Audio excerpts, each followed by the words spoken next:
अस्सलाम वालेकुम नाज़रीन, मैं हूं इब्राहिम कुंबर। आप देख रहे हैं IKNN। आज हम बात करेंगे सुप्रीम कोर्ट के दो अहम समातों के हवाले से। ये दो समातें दो अलग अलग बेंचेस में हुई हैं। एक तो मुख्तसर फैसला वज़ीर आला सिंध को तौहीन अदालत का नोटिस जारी हुआ है। ये नोटिस सर्कुलर रेलवे के हवाले से है।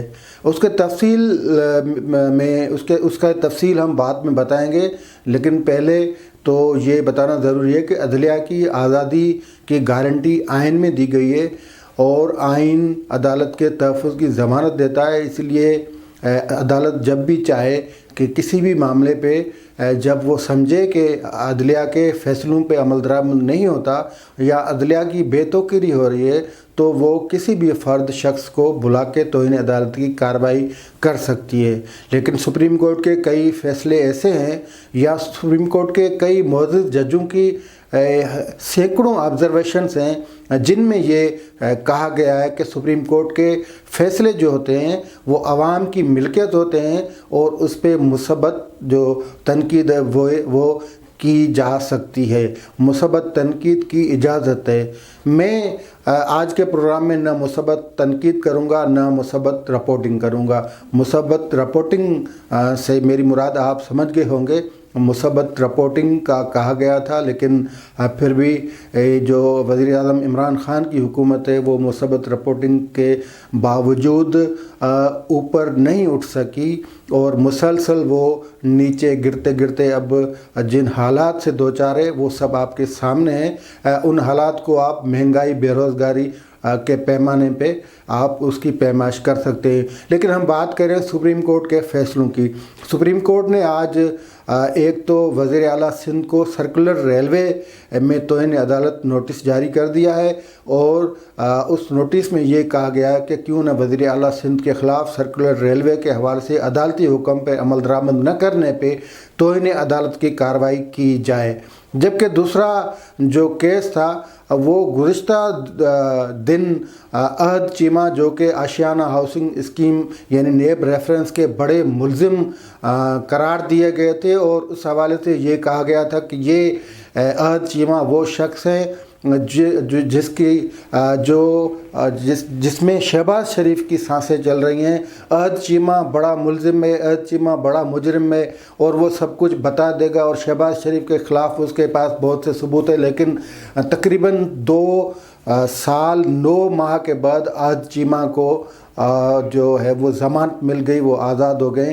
अहद चीमा के हवाले से सुप्रीम कोर्ट ने अपने ऑब्ज़र्वेशन में क्या कहा है ये हम आपको बाद में बताएंगे, लेकिन पहले आपको तौहीन अदालत नोटिस के हवाले से और पीपल्स पार्टी या मुस्लिम लीग नवाज़ यानी सियासी जो क़यादत है उन पे जो कुछ गुज़रा है उसका थोड़ा हाल अहवाल हम बताते हैं। पीपल्स पार्टी के हवाले से या उनकी क़यादत के हवाले से तौहीन अदालत की कार्रवाई या नोटिस वो पुरानी मतलब कोई पुरानी बात नहीं है। वो आए दिन नोटिस इतने ऐसे होते रहते हैं। यूसुफ रज़ा गिलानी पे जो तलवार लटकी थी तौहीन अदालत की, वो तलवार उन पे आकर गिरी और वो नाहल हो गए। फ़कत नाहल नहीं हुए लेकिन वज़ीर आज़म हाउस से वो अपने घर को चले गए। इसके बाद जो साबिक़ चीफ जस्टिस इफ्तिखार मोहम्मद चौधरी की कोशिश थी कि राजा परवेज़ अशरफ के पे भी यही तलवार ऊपर गिरे, वो भी अदालतों के चक्कर काटते रहे। इफ्तिखार चौधरी की कोशिश थी कि उनको भी घर भेजा जाए, लेकिन तब के जस्टिस आसिफ सईद खोसा ने एक नुस्खा दिया फारूक एच नायक को और राजा परवेज़ अशरफ उस तलवार से बच गए जो इस वक्त MNA है। इसी तरह शर्जील मेमन के ख़िलाफ़ भी तौहीन अदालत का नोटिस लिया गया था। वो भी इफ्तिखार चौधरी के ज़माने में लिया गया था। पीपल्स पार्टी के और भी कई रहनुमा थे।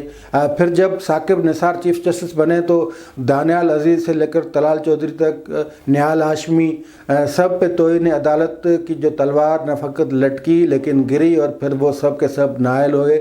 निहाल हाशमी नाअहल हुए सेनेट की जो मेंबरशिप थी उससे और फिर वो सेनेट से घर चले गए। दानियाल अजीज़ और तलाल चौधरी पे यह तलवार गिरी तो 5-5 साल के लिए नाअहल हो गए। तो अदालत के पास ये इख्तियार है कि जब वो समझे कि उनके फ़ैसलों पे अमल दरामद नहीं होता या उनकी कोई बेतौकीरी कर रहा है तो उसके ख़िलाफ़ ये तौहीन अदालत की कार्रवाई کی جا سکتی ہے۔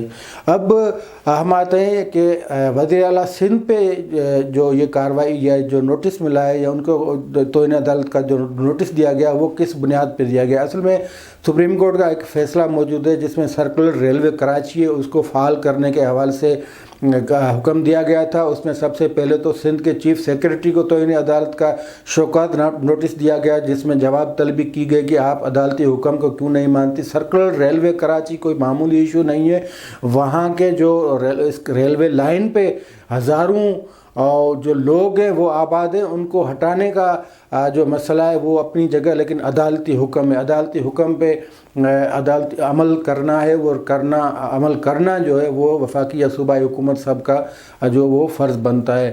اب مسئلہ جو وزیر اعلیٰ سندھ کو توہین عدالت کا نوٹس ملا ہے وہ عمل درآمد کس پہ ہونا ہے اس پہ ہم آئیں گے۔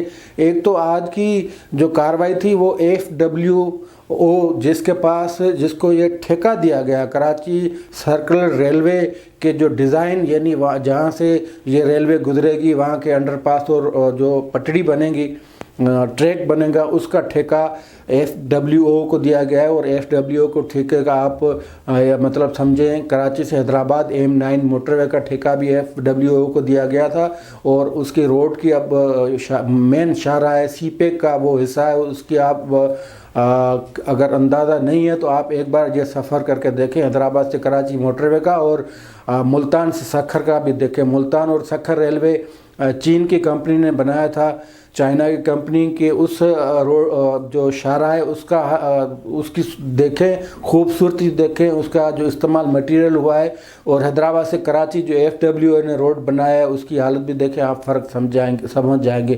تو وزیر اعلیٰ سندھ کو فقط توہین عدالت کا نوٹس اس لیے دیا گیا ہے کہ FWO نے جو ڈیزائننگ مکمل کر کے جو PC1 مانگا ہے یا جو ٹھیکہ کے لیے اپلائی کیا ہے وہ ٹھیکہ اب تک FWO کو نہیں ملا۔ آج جو ٹرانسپورٹ کے سیکریٹری ہیں انہوں نے سپریم کورٹ کے بتایا کہ PC1 کے لیے یہ 25 ملین مانگ رہے ہیں، تو ایک پروسیس ہے، اس پروسیس کے تحت یہ سارے کام ہوں گے۔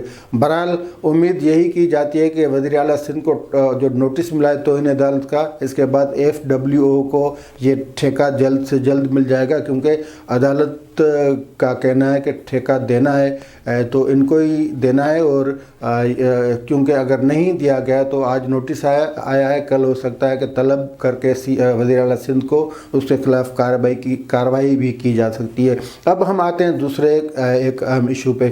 یہ جو گزشتہ ایک دن پہلے عہد چیمہ کو جو ضمانت ملی ہے 2 سال 9 ماہ کے بعد یہ ضمانت ملی ہے، نیب نے پہلے اپنی کسٹڈی میں رکھا، پھر یہ جوڈیشل کسٹڈی میں چلے گئے، اور Ashiana housing scheme, paragon society, اصل میں وہ LTA لاہور ڈیولپمنٹ اتھارٹی کے چیئرمین تھے، لیکن نیب اس کے خلاف کوئی اب تک ریفرنس تو ہے لیکن اس کے خلاف کوئی کارروائی اب منطقی انجام تک نہیں پہنچی۔ اس لیے عدالت نے آج جسٹس عمر بندیال کے پاس ایک کیس تھا جیکب آباد کے اسکول کے ٹھیکے میں کرپشن کیس کا، وہ اس ملزم کا نام ہے آزاد علی۔ آزاد علی گزشتہ کئی ماہ سے گرفتار تھا، تو اس کی آزادی کی جب ضمانت درخواست آئی تو عدالت نے اہم سوال اٹھا دیا۔ عدالت نے یہ کہا کہ عہد چیمہ گزشتہ کتنے برس سے نیب کی کسٹڈی میں یا جیل میں تھے، جس پہ نیب کے وکیل نے بتایا کہ وہ 2 برس 9 ماہ تک جیل میں رہے۔ تو عدالت نے اہم سوال یہ کیا کہ 3 سالوں میں نیب نے عہد چیمہ سے کیا حاصل کر لیا ہے۔ عدالت نے اس کے بعد یہ سوال کیا کہ ضمانت کی مخالفت کچھ اصولوں کے بنیاد پہ کی جانی چاہیے۔ یہ ڈائریکٹ نیب کو مخاطب کرتے ہوئے جسٹس عمر بندیال نے کہا کہ اگر مخالفت کرتے ہیں آپ ضمانت کی تو اس کے لیے کچھ اصول طے ہونے چاہیے، بغیر اصولوں کے مخالفت نہیں ہونی چاہیے۔ اور تیسری بات یہ ہے کہ اگر کوئی ملزم نیب سے تعاون کر رہا ہے تو پھر ضمانت کی مخالفت کیوں ہوتی ہے۔ تو یہ کچھ اہم سوالات تھے جو نیب کے حوالے سے پوچھے گئے، لیکن نیب کا اصول کیا ہے وہ سر سے پاؤں تک آپ سب جانتے ہیں کہ نیب آج کل کن اصولوں پہ چل رہا ہے۔